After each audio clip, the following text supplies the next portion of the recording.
আরে আরে আরে, ওদিকে নয়, আমার সাথে এসো। তুমি তো দেখছি না খেতে পেয়ে তোমার মাথাটাও গেছে। আমার গ্রাম ওদিকে না, ওদিকে তো জঙ্গল। আমার এদিকে এসো। না না না, কুকুর, তুমি চলে যাও, এখান থেকে চলে যাও। আমি না খেতে পেলেও আমার এই স্বাধীন জীবনই ভালো। তোমার মতো পরাধীন আমি হতে পারবো না।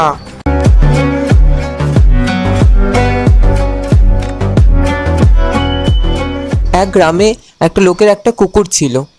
সে ছিল খুব প্রভুভক্ত। হঠাৎ হাঁটতে হাঁটতে একদিন সে গ্রামের পাশে জঙ্গলের দিকে যায়। সে কোনোদিনও জঙ্গল দেখেনি। হঠাৎ জঙ্গলে এসে জঙ্গলের এই দৃশ্য দেখে সে আশ্চর্য হয়ে সেখানেই বসে পড়ল। সেই জঙ্গলে বাস করত এক ভয়ঙ্কর বাঘ। কুকুরকে সেখানে বসে থাকতে দেখে সে গুটি গুটি পায়ে তার দিকে এগিয়ে এলো। আরে, এই ব্যাটাকে তো কোনোদিন দেখিনি জঙ্গলে আগে। এ কোথা থেকে এলো? যাই গিয়ে দেখি হালচাল কি। এই ডগি, এই ডগি, এই এই ডগি, শুনতে পাচ্ছিস না ডাকছি? কোথা থেকে এসছিস? এখানে কি চাস? জঙ্গলে কি ব্যাপার? তুই তো শুনেছি গ্রামে থাকিস, শহরে থাকিস, জঙ্গলে এসছিস কেন বলতো? কি মতলবে? আর এই ডেরাটা তো আমার।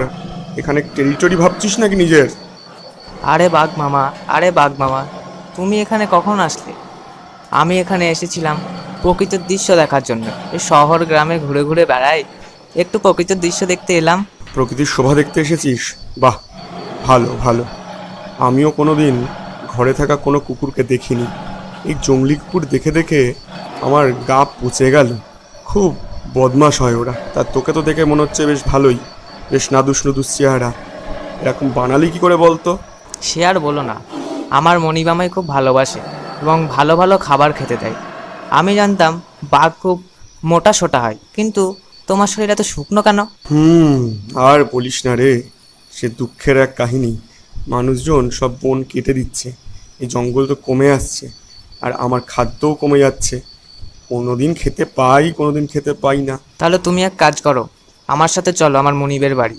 মনিব ভালো ভালো খেতে দেবে, তোমার শরীরটাও নাদুস নুদুস হয়ে যাবে আমার মতো। বলছিস খেতে দেবে? তোর মতো হতে পারবো? ঠিক আছে, চ তাহলে। কিন্তু তোর গলায় ওটা কিসের দাগ রে? কিসের দাগ ওটা লাল রঙের? আহারে, এই তো চেনের দাগ। মরিমামাই বকলেস লাগিয়ে রাখে না, এটা তারই দাগ। তুমি এটাও জানো না? কি? চেন? বকলেস? সে কি রে, কি বলছিস তুই? হ্যাঁ, সারাদিন তো আমায় এটার মাধ্যমে আটকে রাখে। তো আজকে আমি একটু ফাঁকা পেয়েছি, তাই একটু ঘুরতে এসেছি। আহা, অত কথা বলে না, চলো আমার সাথে চলো। মনিব অনেক খাবার রেখে দিয়েছে। চলো চলো আমার সাথে চলো, চলো তুমি আমার সাথে চলো, তোমাকেও খেতে দেবে। আহারে বেচারা বাঘ মামা, না খেতে পেয়ে শরীরটা শুকিয়ে গেছে। কুকুরের এই কথা শুনে বাঘ কুকুরের সঙ্গে না গিয়ে ওর উল্টো দিকে হাঁটা দিল। আরে আরে আরে, ওদিকে নয়, আমার সাথে এসো। তুমি তো দেখছি না খেতে পেয়ে তোমার মাথাটাও গেছে। আমার গ্রাম ওদিকে না, ওদিকে তো জঙ্গল। আমার এদিকে এসো। না না না, কুকুর, তুমি চলে যাও, এখান থেকে চলে যাও। আমি না খেতে পেলেও আমার এই স্বাধীন জীবনই ভালো। তোমার মতো পরাধীন আমি হতে পারবো না। তুমি পরাধীন জীবন পালন করো, আমাকে ওর মধ্যে জড়িও না। আমি খেতে পাই আর না পাই, আমি নিজের ইচ্ছা মতো চলতে পারি। তোমার মতো বকলেসে বাধা আমি পড়তে চাই না। আর বন্ধুরা, তোমরাও মনে রেখো, স্বাধীন জীবনই আসল জীবনের মানে।